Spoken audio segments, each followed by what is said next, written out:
to Old Path in our study through the Old Testament. We are going to conclude the book of Esther today. We're going to take the last two chapters. Actually, it looks more like three. There's just a few verses in chapter 10. It's more of an epilogue than anything else.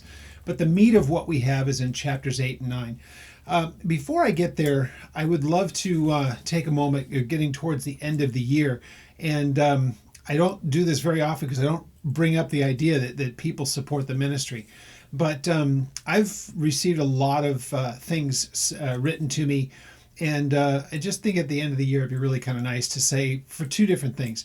There are people that I know who pray for the ministry, and they make it a normal course of what they do. And I genuinely mean this. The idea that there are people who pray for the well-being of this ministry and for the continuation of the Through the Bible studies, and when I go to do conferences and things like that, I cannot tell you how much I appreciate that. And I know that there are people who also, in a financial sense, support the ministry as well. So to all of you who do that, it's something I want to acknowledge, and I want to give you thanks. I don't know if the same group watches either of the two studies that we do, whether it's Old or New Testament. I'll probably make a similar announcement if I can remember on Thursday. But again, it's kind of a humbling thing to do, but I am very, very much appreciative that you have up to this point been praying for and supporting the ministry in whatever way that you are. And I would ask, if nothing else, on the prayer side of it, please continue to do so. There's nothing discouraging, and I mean nothing discouraging, about teaching through the Bible. The only thing I pray for is that there is never a problem with any of the equipment, and that the recordings go as they're supposed to, that we don't run into problems with any kind of censorship in the different platforms. But we'll continue to do this, and there are so many things I would love to be able to do come the new year. I think I said this last year. Oh my gosh, it's gone by so quickly. There are a lot of very new ministry opportunities that are coming up that I'd like to be able to do. Again, dealing more with online things. So just want to mention those to you and pray that you would give us wisdom on how to make those things happen. Biggest problem, it seems, is that there's never enough time to do everything that we want to do. So with that said, we're going to complete the book of Esther. And, before I even read any of the text, I think I said this last week, maybe it was the week before. But as you read this, and especially these last two chapters, this seems like a novel where nothing goes wrong. Everything goes right. Everything is perfect. There are no problems, no complications. It seems like across the board, there isn't a wrinkle in this, that they went from being these people who are really destined to be destroyed to everything is turned around totally in the opposite direction. And the things that are of benefit to the Jews is so far in excess of anything that they could have hoped for. It's just the complete the complete total reversal, the opposite of everything that was intended. It's just, as some people might see it, it is too perfect. And it's just like a movie. It's like a novel. There's just no way that everything ever works out like it's supposed to. With this level of detail, and this is so over the top. And I'll be honest with you, I totally agree with that. Nothing about what we read here makes any sense in just the coincidence that everything turned out just the way that it was supposed to. But a careful read on this, and there are a few things even in this chapter here, this is precisely what I would expect to be the case if God wanted to intervene in this and have it not just take care of the immediate problems, but there was some collateral events, or there were some collateral events and things that ended up happening which fit a pretty important pattern through the ages. And so the place of favor, I'll probably mention this again when we get to the text, but the favor with which Mordecai and Esther are treated, it rivals what you would have seen Joseph in Egypt when he was sold into his slavery. It's one of those things where you go, you just can't make this stuff up. Precisely. Daniel and the place of prominence that he ends up receiving in his time during this captivity as well. I just think it's really, really important that we recognize that under normal circumstances, as we would read this, we would think, come on, how do you expect me to believe that at every turn there isn't a single thing that goes wrong for them? I have to come away with one of two things. It's either fanciful fiction and it's ridiculous, and it's at least throwing a wrinkle where there's some uncertainty rather than everything works perfectly. Or if God's wanting to send a message, yeah, you would expect it to be totally over the top. The people that were there at the time, and I do believe this is a literal thing that took place, wouldn't have a problem with wondering, how is this possible that everything could work out so perfect? They're living it. We're reading it as people after the fact, wondering if it's been embellished, if there are additions to it, or whatever the case may be. We don't have to worry about that if we're there at the time and we watch it take place. And we see some of that reported in this. So again, I think by this time you're probably already obviously knowing my view on all these things. I expect when God wants it to be known that he has done something, his handprints or his fingerprints are going to be unmistakable. And to the extent that they'll be so obvious and they'll be so lavish, they will be so over the top and, yes, indeed perfect, that he's going to use them as a way of really making this much more so than just the preservation of his people. So really, really impressive.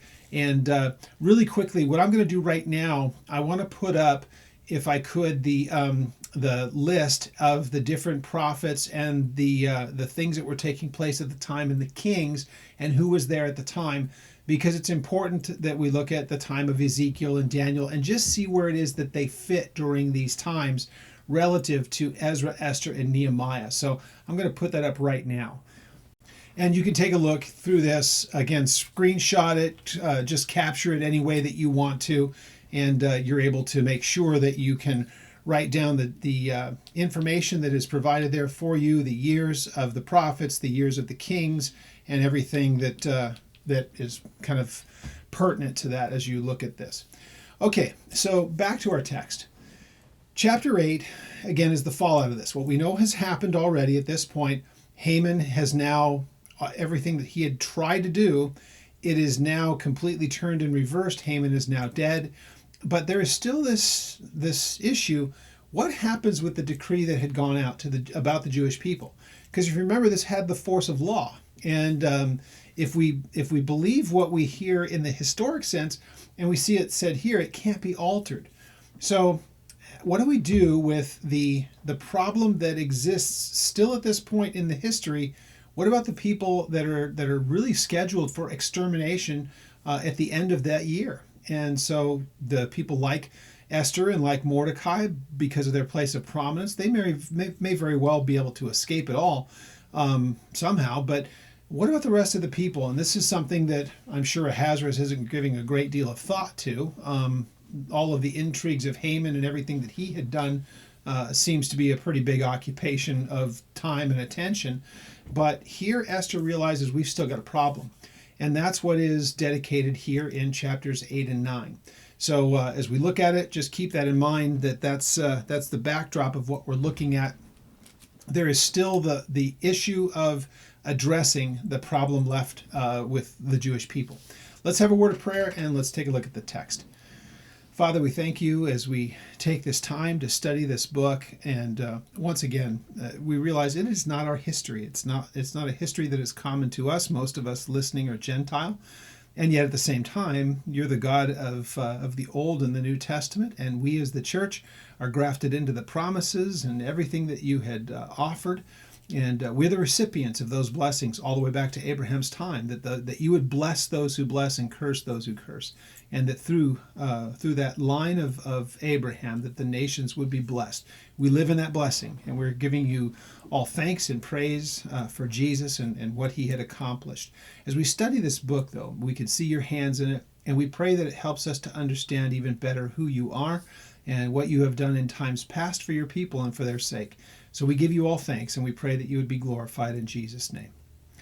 All right, so chapter 8 says this. Now, on that day, so the day would be when everything turned from, that would have been the day that Mordecai would have kind of been put down, hanged, and at that time, to Haman, it was unknown that Esther was Jewish as well. It was only Mordecai. So he already was going to go in and see the king and say, I want to have you, I want to take care of this whole problem with Mordecai. I want to see him hanged. Everything was made ready for that. And then we know that he went in to see the king. The king ended up putting Mordecai in that place of just real honor and blessing. And then he had to go to that feast with the king and with Esther. And then his whole plan is found out, and we know how that ended. If you didn't get a chance to hear it, and you didn't hear last week, go back to the YouTube channel or on the ministry website, and you can go ahead and listen to or view what we did last week in what ended up happening. But here is after those things had taken place. It says, on that day Ahasuerus gave Queen Esther the house of Haman, the enemy of the Jews, and Mordecai came before the king, for Esther had told him how they were related.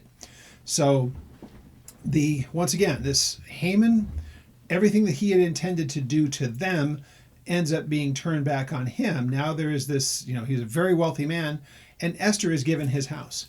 And then, of course, Mordecai, who already is this place of great favor, because again, remember, I said this last week, there's no question in my mind that the king was not able to sleep, and it was God who gave him that night of insomnia. And even the hint, I would think, about looking at the records and coming to find out that it was Mordecai who had helped to preserve his life. And so all of this was being orchestrated behind the scenes. There's no doubt about it, in my mind, again, because Haman's intention was to destroy all of the Jews, and Mordecai was going to be the first victim.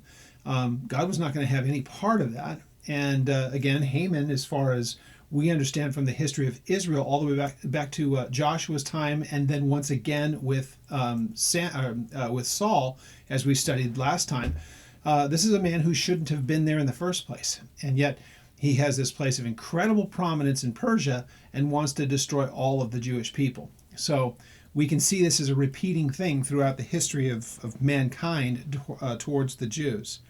So it says, and so the king took off his signet ring, which he had taken from Haman, gave it to Mordecai and Esther, and appointed Mordecai over the house of Haman. So gave her the house to live in, but the affairs and the things of Haman had now been transferred to Mordecai. So once again, every single thing has been flipped completely 180 degrees in the opposite direction. So it says, now Esther spoke again to the king, fell at his feet, and implored him with tears to counteract the evil Haman the Agagite and the scheme which had been devised against the Jews. So it was to reverse. Again, everything was done. All of the spoils, if you will, though they weren't spoils technically of war, they were really gifts by the king, and God really wanted this to be seen and wanted it to be obvious, as we're going to see, that everything that was intended for their destruction, God has turned to a big blessing for them. And I don't care how much there are people who rage over this. To this day, here we are in the 21st century, and God's favor for Jewish people and giving them innovation and success and all the rest of it is just unparalleled by percentage, or however you want to quantify it. The Jewish people prosper in this world, and there's no reason to explain it away any other way than God still is doing what he has done all along. Is it because they're perfect? Well, clearly not the case. I mean, they're here in their captivity because of their lack of perfection and the fact that they were not doing what God would do. But he said that he would bless them. So that does not have a shelf life. The day was not going to come when God would say, I will no longer bless you. So the idea that from then even to this day that God gives this favor to these people to make himself known shouldn't come as a surprise to any of us. And as far as the church is concerned, it should never be looked at in the way of any kind of envy. Again, would you like to trade places for them through the ages? I mean, it's just ridiculous. We have the promises given of eternal life in the person of Jesus, a Jewish man who gave his life for us. We don't need anything else.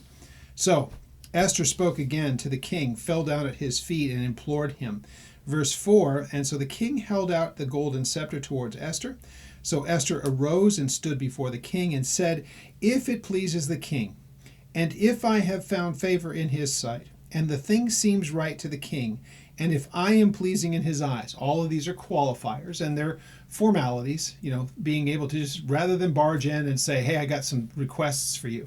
This is a place of humility. It's her recognizing who he is and who she is. She's been given favor, but she's not going to be presumptuous if what I'm going to ask is pleasing to you. This is basically a way of saying, this is what I would want, but I want you're going to need to have his agreement in it anyway. But she says it in a very very honoring way, and it's humble. So she asks and she says, if it pleases the king, if I found favor in his sight, and if the thing seems right to the king, and if I'm pleasing in his eyes, then let it be written to revoke the letters devised by Haman, the son of Hammedatha, the Agagite, which he wrote for the annihilation of the Jews who are in the king's provinces. For how can I endure to see the evil that will come to my people, or how can I endure to see the destruction of my countrymen? Very, very obvious reply or question that she would ask.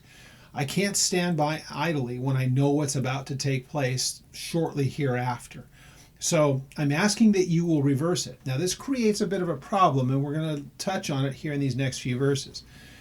Because we know that there is the law of the Medes and Persians that once something has been said, it can't be reversed. And so if that's the case, then what he would have put in writing, because again, it had the force of the king, then how do you go back on your word? It's against their law. It's something that's even greater than their king, because it's been put down by the kings and the nation before. That when the king gives his word is what is to be done. It can't be countered. It can't be overruled. So it's not as though he can rescind it. Now you're going to see that there are a couple of possibilities of how this is worked out because of what takes place next. So in verse 7, so King Ahasuerus said to Queen Esther and to Mordecai the Jew, indeed, I have given Esther the house of Haman, and they have hanged him on the gallows because he tried to lay hands on the Jews. You yourselves write a decree concerning the Jews as you please in the king's name, and seal it with the king's signet ring, for whatever is written in the king's name and sealed with the king's signet, no one can revoke. Okay, that seems to create a bit of a dilemma, doesn't it? Because if you can't change the decree, then what are you going to do about the last one? How's that to be altered? You can't rescind it. So there are two possibilities that are presented here that I've been able to read, and they're the two that make sense. I think there are some other ones that are just a little bit reading too much into it. But of the two major possibilities here, that there is that idea that the one that would be written cannot revoke the last one, but overwrite it. And, I think there's some problems with that, because that would be a complete easy workaround, almost nullifying it of its power. But it would go something like this. The letter would be written is what was done by Haman, and since that we don't have the details of the letter, we can only speculate. Because of what Haman had done, he'd done it by beguiling the king, and it was done under false pretense, and yet all the explanations as to why were rescinding that former thing because it was done in an underhanded way. It wasn't valid. They tried to invalidate it that way. That's one of the possibilities. The other one that seems to have some credibility, though it seems to be a little less popular, if you will, but it's the one that doesn't really run into a problem with how their laws are structured. It would have been, you can't alter that last one. Everything's going to happen the way that it did. In this case, the Jews would be able to prepare themselves, and they could engage those who would come against them. As subjects of the Persian Empire, if something was a decree, you're going to be wiped out. They have no ability to do anything. In this, it's a leveling of the playing field. So, yeah, that last one went out. It was wrong, but it can't be altered. So here's what we will do. The Jews will not be left in a place of being defenseless. We will be able to allow them to defend themselves and even exact revenge against those who had conspired against them. So then it becomes a question of the two rivaling groups. Are they going to take up arms against one another? Will there be some kind of a conflict as that time grows a little closer? What's exactly going to be the case? So there seems to be as far as the law is concerned, that seems to have a little bit more merit than the other one about, well, you can't supersede the law, but we superseded it anyway. In this case, it's, well, since we can't supersede the law, we are going to allow the Jews to not be subject to it in that they can defend themselves and even be offensive if necessary, which is what exactly they do. So if it was a thing where there was a rescinding of the other, then there would be no reason for them to have to go to war. It would just be, we're not going to eradicate the Jews. Nobody will have the ability to do this, and that would have been the end of it. In this case, there is conflict that takes place at the hands of the Jews against those who had conspired to destroy them as a group of people. And it's going to be throughout all of the territories. So whatever Haman wanted to do at Shushan ended up extending out to everyone else, and someone would have to carry out those orders. So wherever the places may have been where this was going to take place, there were conspirators, if you will, with Haman to do exactly what the decree was. There were going to be those people who would carry out the order. So if what I'm leaning towards is that they're given the ability to not just have to take the punishment and the judgment of the king, now they're basically able to be told, there were those that looked to conspire against you and eradicate and kill you and destroy you utterly. You have the ability to defend yourselves. In fact, you have the ability to exact that revenge yourself proactively or offensively if they wanted to do so. That seems to be what's written here, again, from the little bit of detail that we have. So let's read on and see which side or which one of those things fits better. Verse 9. So the king's scribes were called at that time in the 3rd month, which was the month of Sivan, and it was on the 23rd day, and it was written according to all that Mordecai had commanded to the Jews, the satraps, the governors, and to the princes of the provinces from India to Ethiopia. And from India to Ethiopia, from where they are in Persia, that's to the east and to the south. We know that towards the west is Israel. Whatever's going on in the north is not spoken of. So it's just a way of trying to say to the extremes, but it only mentions 2 of the 4 directions.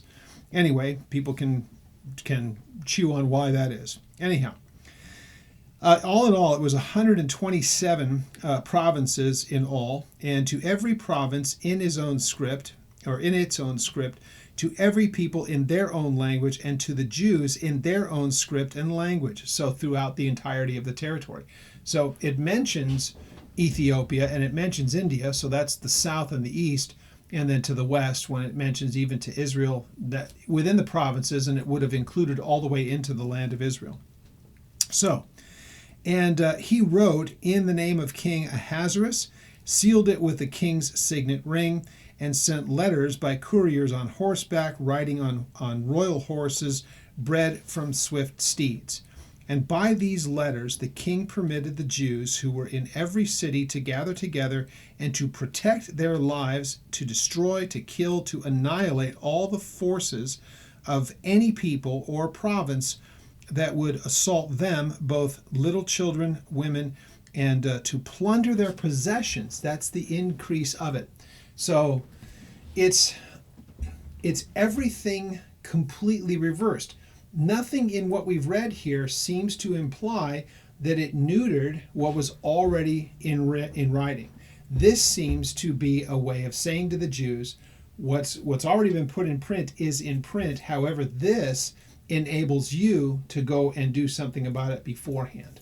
So it levels, as I said before, it levels the playing field. Now, there's still some more to this.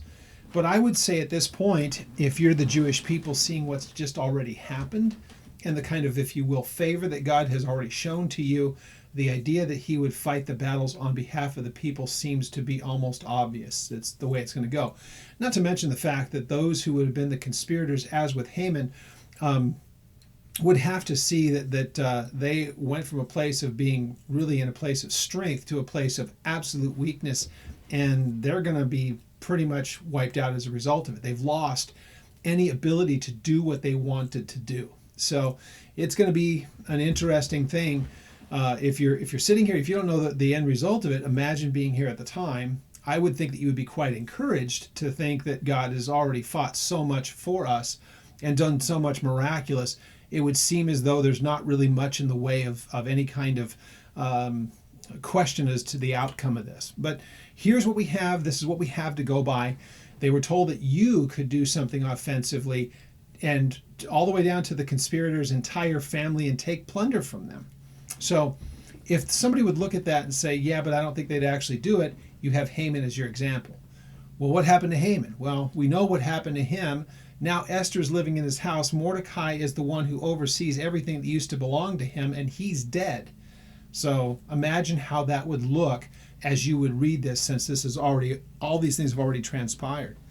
Now, it says, on one day in all of the provinces of King Ahasuerus, on the 13th day of the 12th month, which is the month of Adar, a copy of the document was to be issued as a decree in every province, published for all the people, so that the Jews would be ready on that day to avenge themselves on their enemies. So this is something, remember, this was all written out in the 3rd month, so this is still 9 months down the road.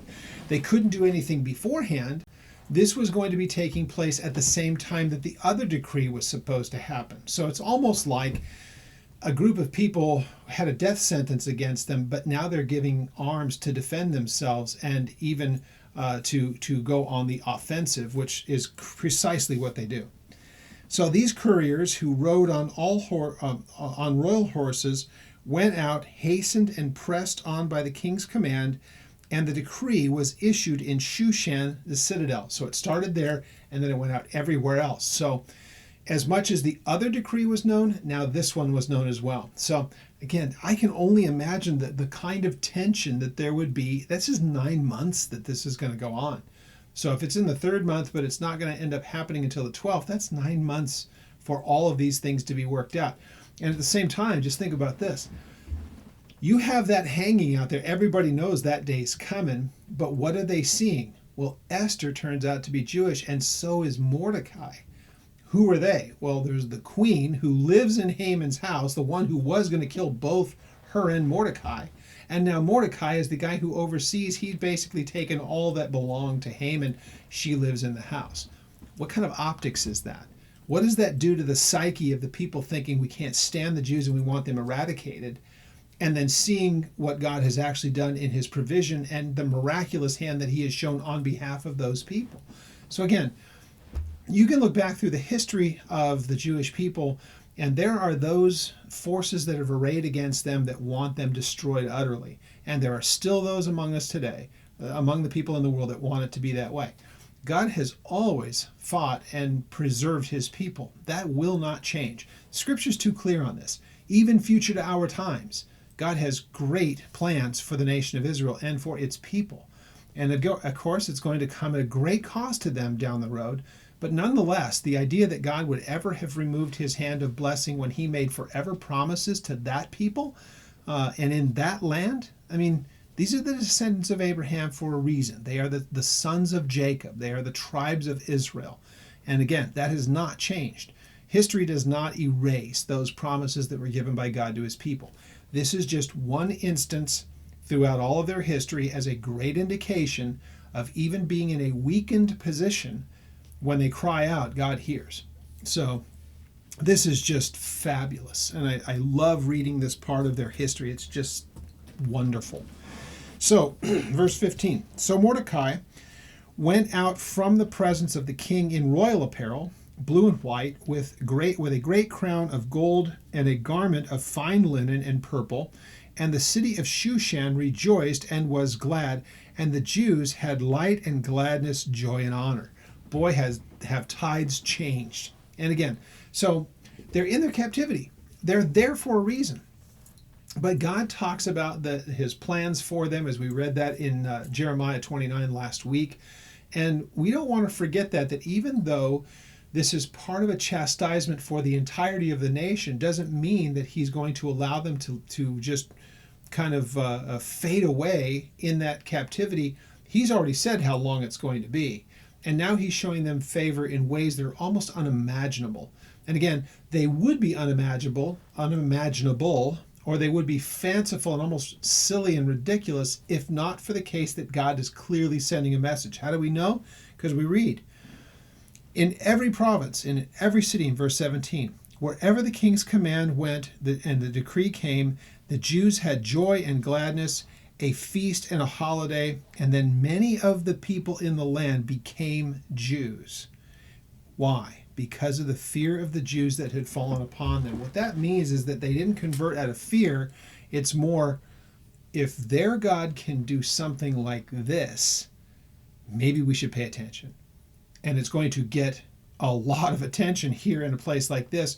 They begin to inquire. And see, let's remember, as far as Judaism is concerned, you don't just one day say, I'm going to become a Jew. It doesn't work that way. And so if we read back at the law for what they would have of this, because remember, by the time that we get to Ezra and Nehemiah, a bunch of what they knew was kind of lacking. And the condition of things was kind of interesting. And yet you had people that were very, very careful about making sure that the institution of the law be the way that it's supposed to be. There's no question that that happens. Ezra and Nehemiah are sent there to instruct the people, but the people are really they've lacked quite a bit of this. But there are people like Ezra, there are people like Nehemiah, there are those kind of people who would be in this captivity waiting to go back to Israel, who would know what it means. If you're going to proselytize into the Jewish faith, that means you become subject to the law. So as you go back and read the law, it says that specifically. If people from outside of the nation come and want to be a part of it, they're going to be subject to the laws that govern the nation of Israel, and that is the Torah, the law of Moses. So they're expected to be just as proficient and just as duty-bound to the law as the Jewish person. So it's not just, well, we're afraid of the Jews, we'll be just like you. It's not that easy. And it's not the same kind of fear. It's more rather what that type of reverence of recognizing, if God can do that, why would we want to serve anyone else? What do we need to do? How do we become part of this?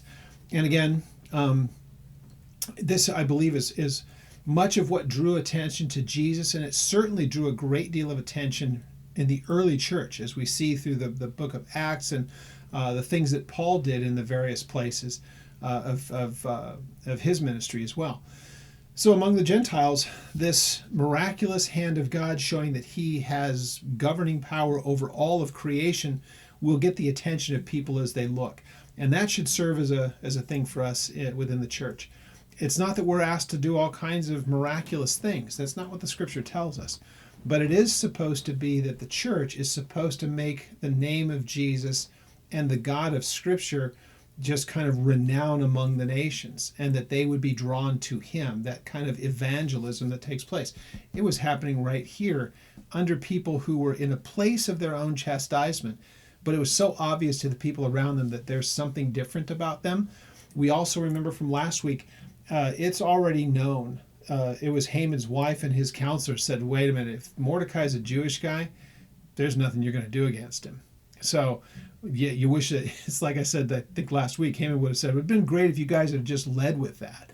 But of course, he found out the hard way that when you do something like that, that is one-sided in its attempt to eradicate and to do harm to the Jewish people, you're going to get God's attention. It will not happen. He'll bless those who bless. He'll curse those who curse. So Genesis 12.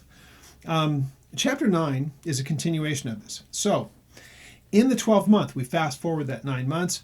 That is in the month of Adar, on the 13th day, the time came for the king's command and his decree to be executed. On the day that the enemies of the Jews had hoped to overpower them, the opposite occurred, in that the Jews themselves overpowered them who had hated them. So again, this is going to be pretty obvious, you would figure. The people who thought that they were going to have all of the power to do the things against the Jews had to have seen what's been happening in the previous 9 months and realized we're sunk. We have no power. We certainly have nobody of prominence on our side all the way up to the top. These are a very much defeated people. Conversely, you would be able to look at that and say, a decree went out against us. We have Our Lady as the queen. She's one of us. And Mordecai has come to this place of prominence that he's just pretty much second in line. So yeah, God's seeing to our needs, and I'm sure that there had been plenty of preparation in those 9 months of readying for these events, knowing who it was that wanted them killed. Now, is this just a simple vengeance kind of an issue? You're going to find out that it's not. But it is also one of those things that the Jews should have learned their lesson by now. If God says, I want this taken care of and those people removed, they know their history. The kings didn't do that, and they allowed all of the wickedness of the judged nations that should have been removed to infiltrate them, and they became taking on all of their pagan practices. Here's another instance. God has already proven there are those who want you dead. Now you have the ability to make sure that they no longer have the power to do what they wanted to do. They're the ones who need to be removed. And that's what ends up taking place here. Some people may look at this and say, it's just terrible that the Jewish people would do this. Look, this is a live or die kind of a thing. Because again, if you're Jewish people, you're thinking down the road. What about tomorrow if Ahasuerus is gone? And what if the next king doesn't care as much about us? And then Esther is no longer in a place of that. Mordecai loses his prominence. Those guys are coming after us. So the Jewish people act as they can, and they remove the threat. And that's what we see taking place here. So remember, think through the whole thing before we start to have objections in this. So in verse 2, the Jews gathered together in their cities throughout all of the provinces of King Ahasuerus to lay hands on those who sought their harm, and no one could withstand them because the fear fell upon all of the people. God's hand is moving in the people. Everything is just absolutely too perfect. None of this can be a coincidence. We are in a place of fearfulness now. So all the officials of the provinces, the satraps, the governors, and all those doing the king's work, they helped the Jews because the fear of Mordecai had fallen upon them, because Mordecai was great in the king's house, and his fame spread throughout all of the provinces. For this man, Mordecai, became increasingly prominent. Of course he had. Now again, this is 9 months on from the original events of Haman and all the rest. This is a big, big deal. And everything that Haman had done, even the gallows that he was kind of hung on, and some would say it's not as much hanging like we think by the neck, but really he's just kind of put on display there. They nailed him to it. And we're going to get that because of what we see with what happens with his sons here. So again, for 9 months, anybody watching this would go, man, when the end of the year gets here, when we're in the 12th month, it sure looks like one side is ready for this, and the other side has gone from a place of thinking that they had the world by the tail to now they're the potential victims. Well, here we see in verse 5, then the Jews defeated all the enemies with the stroke of the sword and the slaughter and the destruction, and they did what they pleased with those who hated them. And in Shushan alone, the citadel, the Jews killed and destroyed 500. And then you see these other places mentioned in 7, 8, and 9. These are major cities. So in these cities, wherever there was the prominent groups of people, it was on that day, whoever it is, they're going to go to war, if you will. And what happens is that God delivers into their hands those people who had oppressed them and wanted them dead, and he gives them the absolute total destruction and victory. There's a very interesting thing about this, though. Let's read on a little bit. It says, then the 10 sons of Haman, the son of Hammedatha, the enemy of the Jews, they killed, but they did not lay a hand on the plunder. They weren't in it to take things from them. This was intended, and I think this was deliberate, that from Mordecai and everybody else, you can take the plunder, that would be something that you could do, but don't. Let's not make this about anything other than those people who looked to put us away will do so if we allow them to live. Eventually, it's going to come back around. We want to remove them. We're not after their things. So that's not the motivation.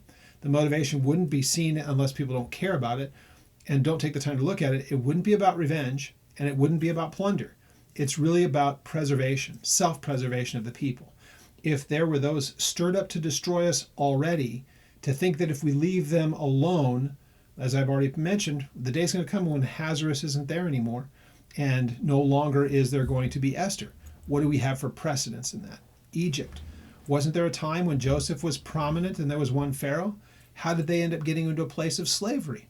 Go back and read it in the end of or at the beginning of Exodus, another Pharaoh comes onto the scene, and Joseph is no longer in that place of prominence, and now his people are going to be victimized. You see the reason here? And so, yeah, if there are enemies, they shouldn't be allowed to remain, because the day will come when they may very well have the upper hand. So this is about self-preservation.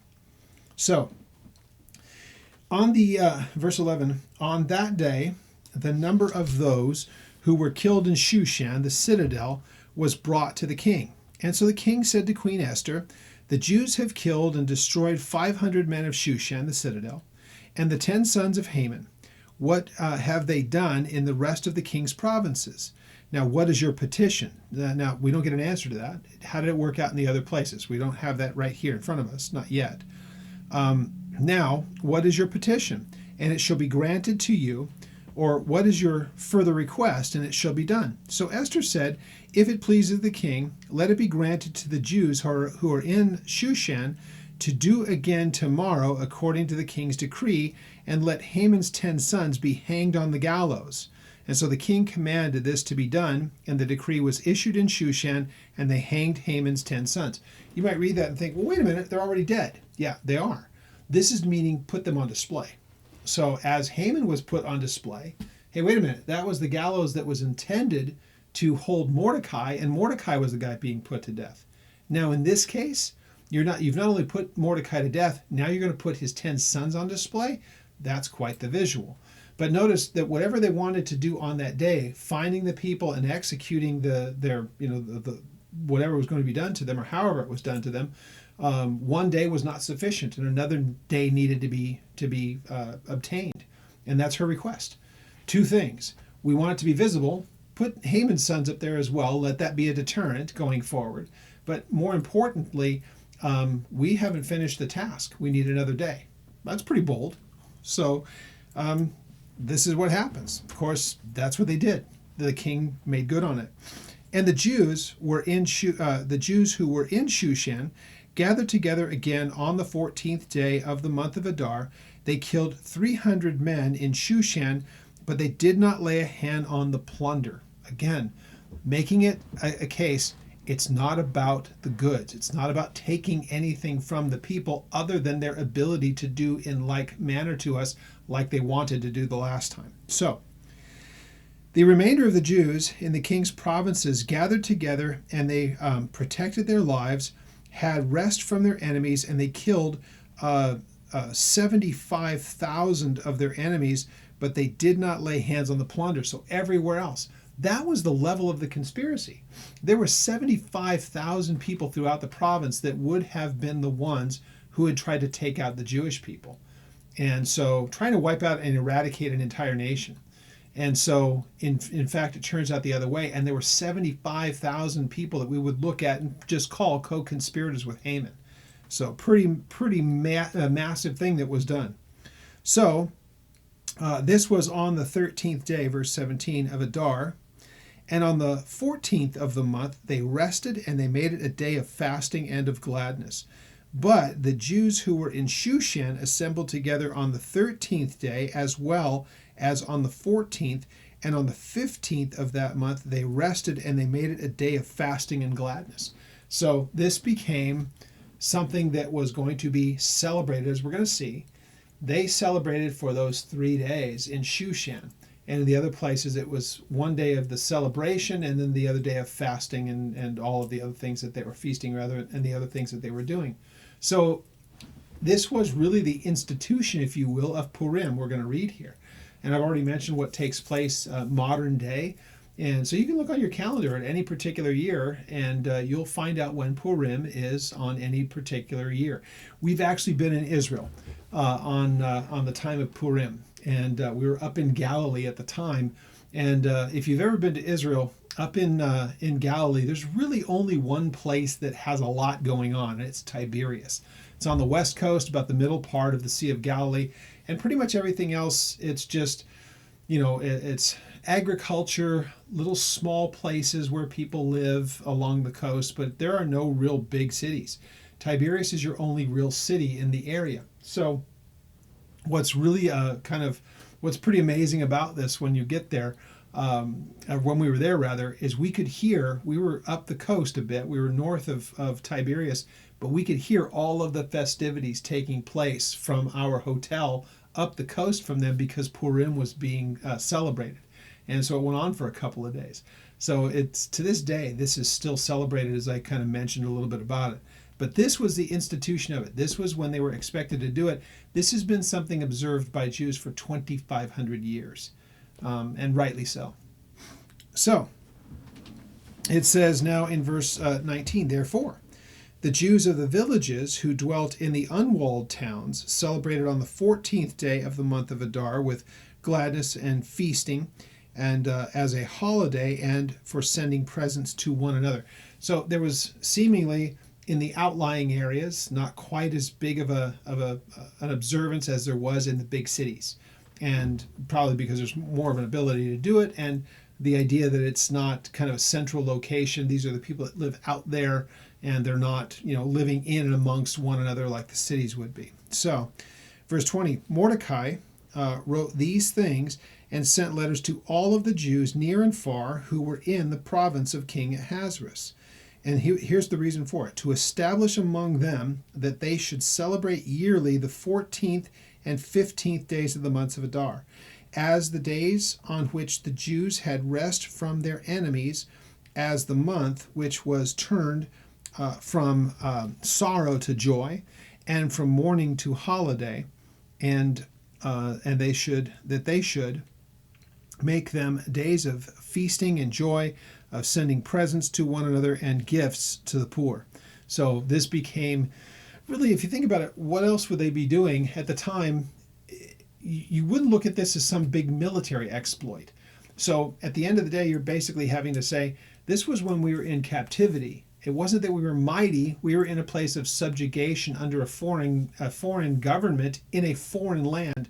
And so the only feasting and the celebration, if they're paying attention, was to say, look what God has done.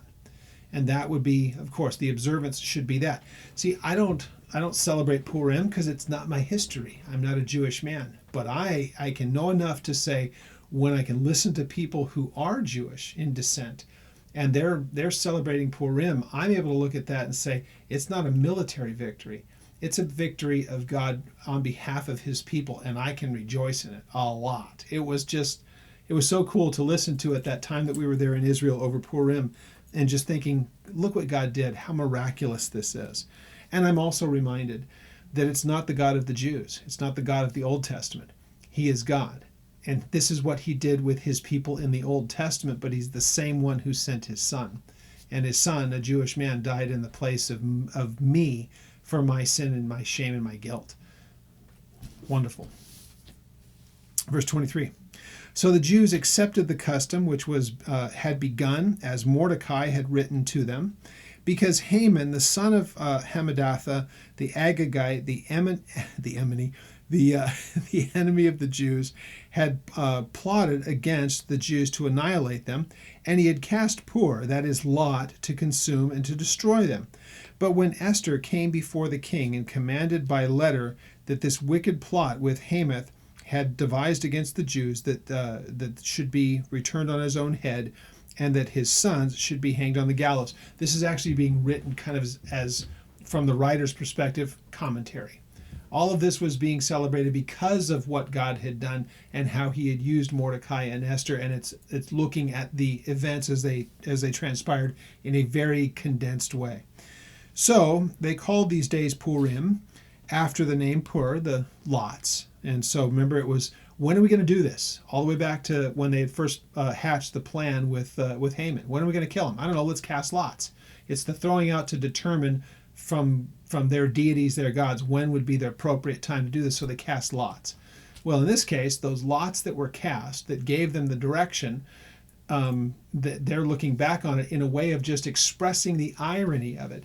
The lots that were cast that were supposed to be for our destruction turned out to be for your destruction. So we celebrate them as the day that the lots were cast.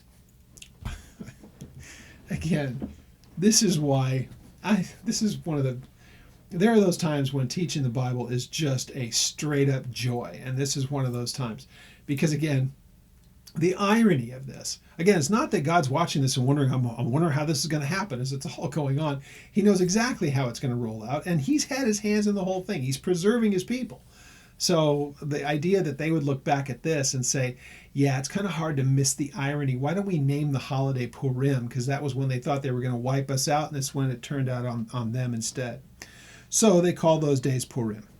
In verse 27, the Jews established and they imposed it upon themselves and their descendants and all who would join them, that without fail that they should celebrate these 2 days every year according to the written instructions and according to the prescribed time, that these days should be remembered and kept throughout every generation, every family, every province, and in every city, that these days of Purim should not fail to be observed among the Jews, and that the memory of them should not perish from their descendants. And I can tell you to this day, especially if you're in Israel and you're around a Jewish household that pays attention to such things, Purim comes up on the calendar and they know the story. And as you've heard, if you've heard the other studies, you'll know that in a celebration, and it is celebratory, if Jews are getting together during Purim, they're going to read this book of Esther. And every time that Haman's name comes up in the text, they're making noise and they drown out the name of Haman. You can't hear his name spoken as the person's reading the book.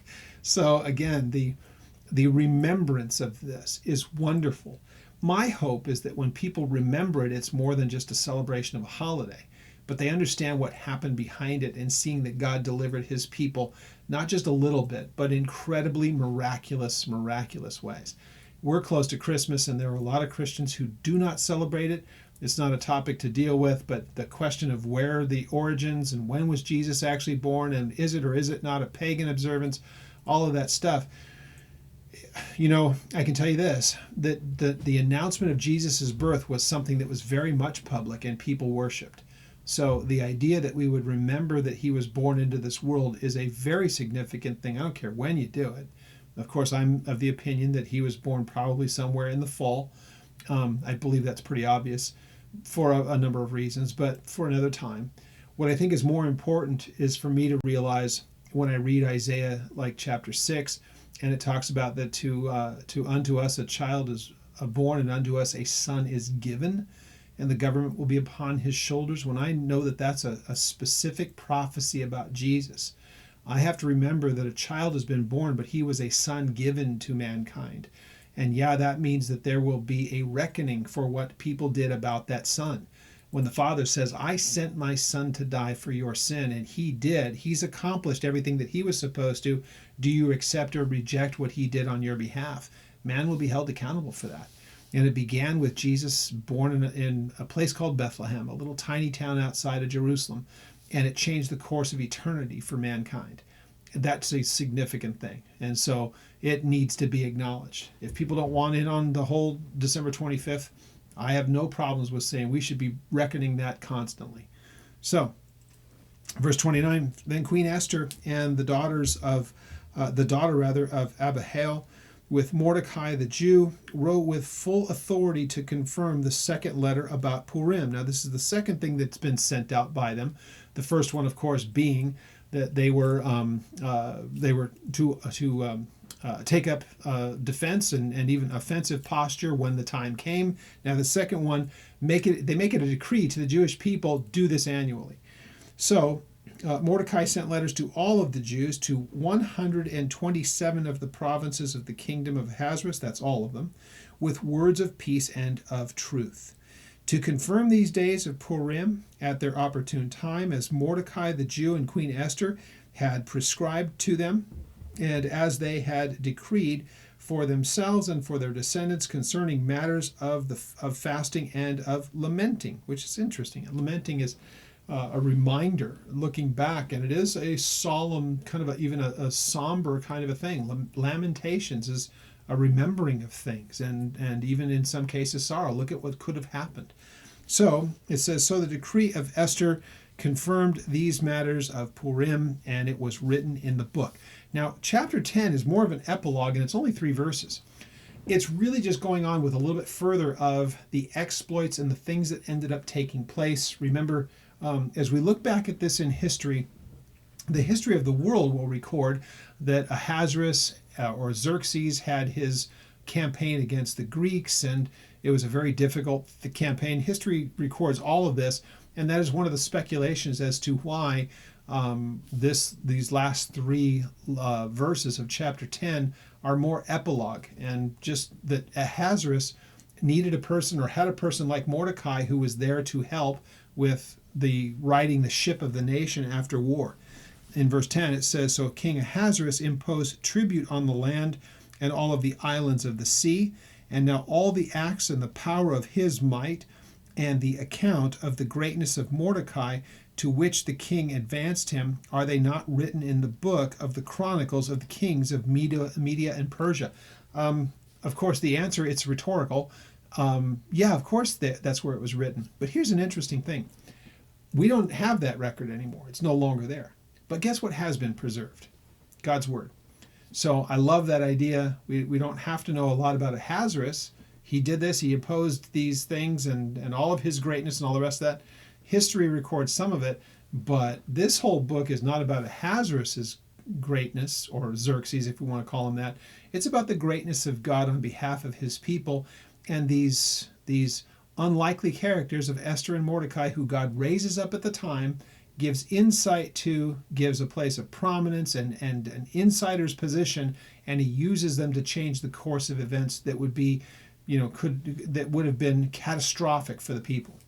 So, in verse 3, "For Mordecai the Jew was second to King Ahasuerus only, and was great among the Jews, and well received by the multitude of his brethren, seeking the good of his people and speaking peace to all of his countrymen." So, yeah, he had a position as only second to Artaxerxes, or to Xerxes rather, to Ahasuerus, but it shows that he was there as principally a man to see to the well-being of his people. And so, again, that seemed to be the thing that he's known for from the very beginning of all these things, and seems to be the one who really took up their cause as much as any of them.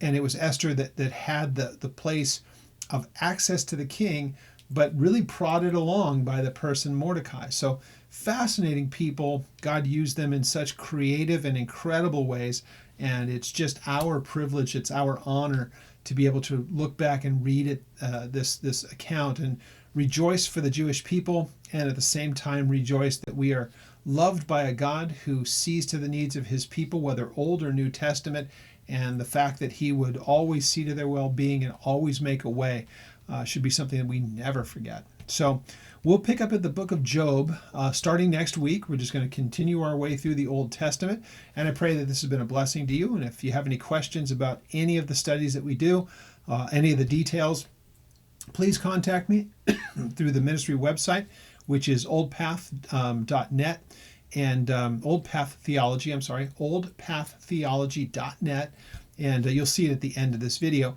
But you can contact us through there. And I've mentioned Israel a few times. I might as well mention, if you are staying till the end of this, we have a trip scheduled for March of 2023 to the land of Israel. And if you'd like details about that trip, it's getting very close, so you've got to get your reservations in very, very soon. But contact me directly, and I'll be happy to get you more of the details. So we'll pick up at Job next week, and I pray that this has been a blessing to you.